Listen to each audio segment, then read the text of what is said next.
right, we have Amanda Bobby Cooper back on the show. She returns to action on May 2nd in the main event of Lights Out Championship 8. She's going to take on Pamela Boveda Aguirre. I think that's how you pronounce her last name. You did a great job. Yeah, Thank you. It's for the women's bantamweight title. Amanda, good to see you back in action. How are you? I'm good. I'm really excited for this one. Yeah, you have to be excited that you have had some fight news to finally share. How good does it feel to have your next fight locked and loaded and being in a spot for a title, your first professional title fight of your career, I believe? Yes, it is.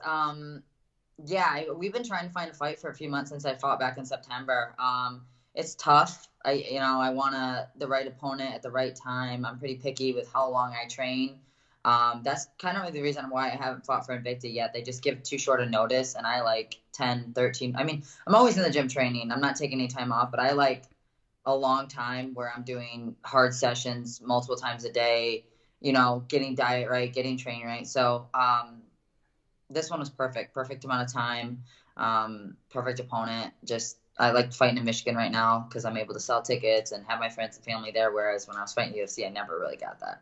How long have you known about this fight? I talked to your husband, Cody, a week or so before his last fight, and it seemed like there was something cooking, but he didn't really want to get into it. How long have you known about this fight? Really like 2 or 3 weeks.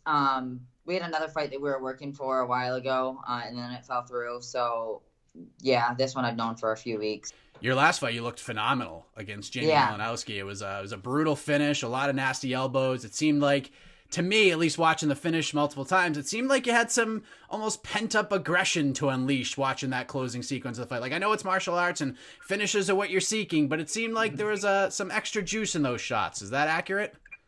Yeah, not just like it wasn't, I don't know how to explain it, but it was more like I feel like since I've been out of the UFC, your confidence is weird because it's like, oh crap, you don't deserve to be in the UFC because you're not in the UFC. And now you have to build your way back up, and how long is that going to take? And I've had a lot of like questionable doubt in my mind since then. Obviously, each fight you lose, you question and doubt yourself a little bit more. But then I had to like sit back and realize like the women that beat me, like their records were 40-6. That together, like that's insane. I got some bad luck. I would say is what my coach says. You got bad luck in the UFC. It's not bad luck. I did get some hard matchups, but that's what the UFC is. It shows you, but.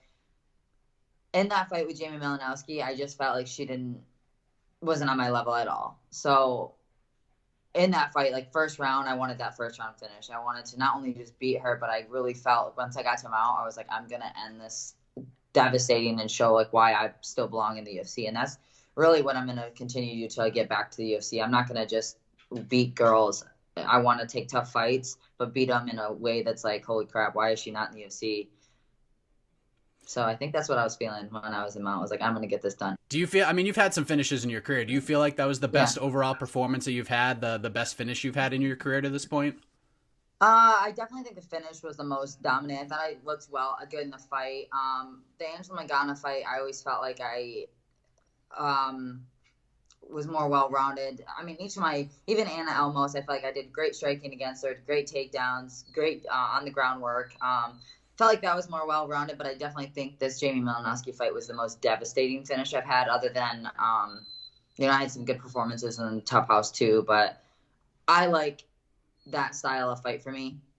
Bullying a girl on the feet, taking her down, and just brutal ground and pound. That's kind of my plan for the rest of my career is like, I've found success in that. That's what I want to do. Obviously I've got great hands, great technique, but I want to get to the ground, and I think I have some of the most devastating ground and pound I've seen in women. In terms of the fight itself, I mean, you were coming off the losses. A lot of people still thought you won the Ashley Yoder fight, but still, a loss is a loss, and you have to deal with that. Loss, yeah. Once the ref pulled you off and the fight was over, what was going through your mind? How did you react to that? What was kind of dancing around in your brain? Because that had to have felt like a weight was lifted off your shoulders. It really, yeah, that's the way you're going to say. That's the way it is, a weight lifted. I mean, anytime you're training for a long period of time and you're thinking about someone and you're, thinking about the person and wondering how the fight's going to go and obsessing over it, which is how I do my fight camps. Anytime you win, you feel like that weight's lifted off your shoulder. But with me, just had been cut from the UFC. I fought like 10 months later. I took some time off to get better. I had a wedding. I had a miscarriage. Like I had a lot of shit go on in my life that was rough. And then to like feel like I dominated every part of the fight, and then get my hand raised. It was definitely a huge weight lifted off my shoulder, and it felt really good. So now you're bumping up to 135 for this fight. I'm not too familiar with what weight classes you fought for as an amateur, but is this your first fight at 35 in your career? I actually fought all my fights as an amateur mostly at 135, and then I moved to 125 only because I was from boxing. I didn't know how to cut weight. Like, I mean, MMA fighters cut water weight, and so I just walked in on weight most of my amateur career, just not cutting anything. And then I started getting more athletic, and I fought at 125 with some cutting. I'm gonna fight at 125 once I get, I would say, tougher competition.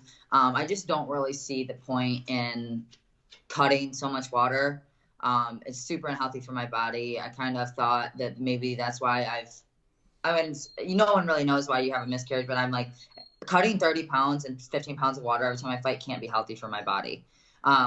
So I'm trying to take care of my body. I got some tests done with my thyroid and my kidneys and trying to make sure I'm healthy. But yeah, it's super dangerous. So I want to like walk in on weight and be able to fight at that weight because I don't really feel like my opponent is big. If I was fighting Invicta or Bellator or UFC, I wouldn't be fighting at 135, that's for sure. But continue on from here, it's going to be at 125. So this will be more of a one-time thing for you. It's the opportunity, a chance to put a title belt on the mantle, so to speak. Yeah, I fought my last fight in September at 135, and I felt good, like not having to cut weight. My training was awesome because I didn't have to kill myself on a diet. Normally when I'm cutting weight, I'm eating like baby food and tuna. And it's like miserable, and I'm arguing, like I'm always frustrated. I like training is like all about cutting weight. It's like, got to get to the gym, got to do cardio, got to do this, got to do this. And it's definitely wearing on my mental state as well as my physical state to cut that much weight. So now fighting at 35, I can not worry about my weight. You know, I just train hard, lose weight, continue, you know, feel good, have carbs, have food, have some excitement to my meals. And that feels good when you fight. When you say baby food, do you mean like those little Gerber jars or like... Yep. Is there anyone that actually like tastes good? Because I mean, good Lord, we used to feed that to our son, and it was just like you'd have to try to eat it sometimes to get him to eat it. It was disgusting. I like it. I like the sweet potato one. I put it with tuna. It tastes really good. Or the squash. Actually, the squash is my favorite. But yeah, I don't like the green beans or anything green. But yeah, some like squash baby food is pretty good. I think squash. I think squash is the most underrated vegetable on earth. I don't know if you agree with that or not. It's great. So let's talk about your opponent, Pamela Boveda Aguirre. She's 5-3. She's had some good competition. She fought the likes of Sarah Alpar, who's now in the UFC. She fights out of Argentina. She's a black belt in jiu-jitsu. She's had some grappling matches recently, but from going back and doing my research, this is her first fight in over 2 years. How familiar were you with Pamela when you got this fight? Not familiar at all. I haven't seen a video since 2014. So I knew she was a black belt. I knew she was good on the ground. I know Suvi that she fought. My coach taught a seminar to her back in Finland back in the day. And so he kind of messaged her and was like, hey, there's no video. What's your thoughts? And she kind of gave us a breakdown. And I thought from all the years, I mean, I haven't seen anything since 2014. So I don't really know how big how good she got. But the 2014 video was not great. So striking and wrestling wise, she's pulling guard. I just feel like I'm on a different level and there's no reason to like say no to that fight, even if I haven't seen footage. If I want to get back to where I belong and fight the toughest girls in the world, I need to fight anyone. So it just didn't matter to me. But good record. She's fought some good competition. I didn't want to have like a slouch, a losing record. I wanted to fight someone and believe in myself. So this is a perfect fight for me. So how did this all get put together, getting a fighter from Argentina who has these credentials? Like lights out, clearly making some strong moves to get you some competition here. How did this fight get put together? Matt Friendo, just literally, I would send him Tapology page after Tapology page after Tapology page. And he would message him right away. Like, all right, I message him, message the coach, message her, message. He was on it nonstop for weeks. And he's about to have a baby like any second now. I know they were in the hospital for some complications. Like, he's got a lot of personal stuff going on too. So the fact that as soon as I probably sent him 25 Tapology pages and they just said no or wouldn't accept it or the time wasn't right. It was always a no. And then one day he just sent me and said, I already got a yes from her. Let's do it. And I was like, perfect. I can't say no. Like, let's run it. He was on it. It was really awesome. So we see you on social media and you mentioned it yourself. You're always training. You're always working in the gym. Fight's a little over 2 months away. Would you say you're already in full fight cam mode, or? Nope. I usually try to do like a I've already been. I like long camps. I've already been 2 weeks, like super hard training, very strict diet, very strict training, cardio, everything. I'm upping my like strength and conditioning. I try to go 2 weeks super hard, like where I'm at the end of 2 weeks, like, what am I doing? And then take like a week where I still train every day, but do like shorter sessions and not so much live. And then I go back 2 weeks really hard. So then I do 2 weeks right before my fight, or 3 weeks out from my fight. I do 2 weeks really hard. And then the week of my fight is light. So I kind of do that same. At the end of the light week, I'm hungry to get back in the gym and, grind even harder. And then I do. And then I go 2 weeks hard. I try to plan it that way. So, on fight week, I'm ready to like peak. I'm so hungry to fight. Your husband, Cody, has been on fire as of late. 2 big wins over Eric Lozano. Now he's got 2 title belts on the mantle. How much does that motivate you to get that 3rd belt up there? When you say on the mantle, you're spot on. we live in a house that was built in 1900. Like, if you've seen it, it's so old, but it's really cool. And it's got like cubbies in the wall. It's a built-in wall, and they're there. There's 2 of them, and they're in our living room, and there are 2 belts sitting on it. And most of the time, every night he talks, he's like putting them on his shoulder and talking funny. But he's got some really big news. It probably won't be announced for a little bit, but he's got some exciting stuff going on, and I'm super pumped for him. Really big news, huh? Can we tease anything? Any hints here? Does it start? No hints. I can't, but it's good. It's what he's been working for, and it's the next level. So I'm super pumped for him. Well, we look forward to hearing that news sooner rather than later, I hope. But I know we're a little ways away from your fight. I don't know if you've gotten to the point of visualizing that far ahead, but how do you see this all going down May 2nd? What's the goal here besides just getting a win and a championship belt wrapped around your waist? It's tough with not knowing how my opponent fights because I haven't seen. So when I visualize, it's kind of I always visualize, but probably when it gets closer to fight, I'll do a little bit more of it. But I'm kind of, just visualizing me at this point because I finally figured out what I want to do in a fight. I've always like, well, I'll strike and do this and whatever but now I figured out I don't really care what my opponent is doing. I want to do what I want to do. So I kind of, just visualizing me and visualizing my fight, getting the title, and then my also best friend Colin England is fighting for a title that night too. So that's going to be a big night for us. Very stressful though. So are we sticking with Amanda Bobby Cooper for the fight name, or are we going to change it to Amanda Bobby Brundage soon?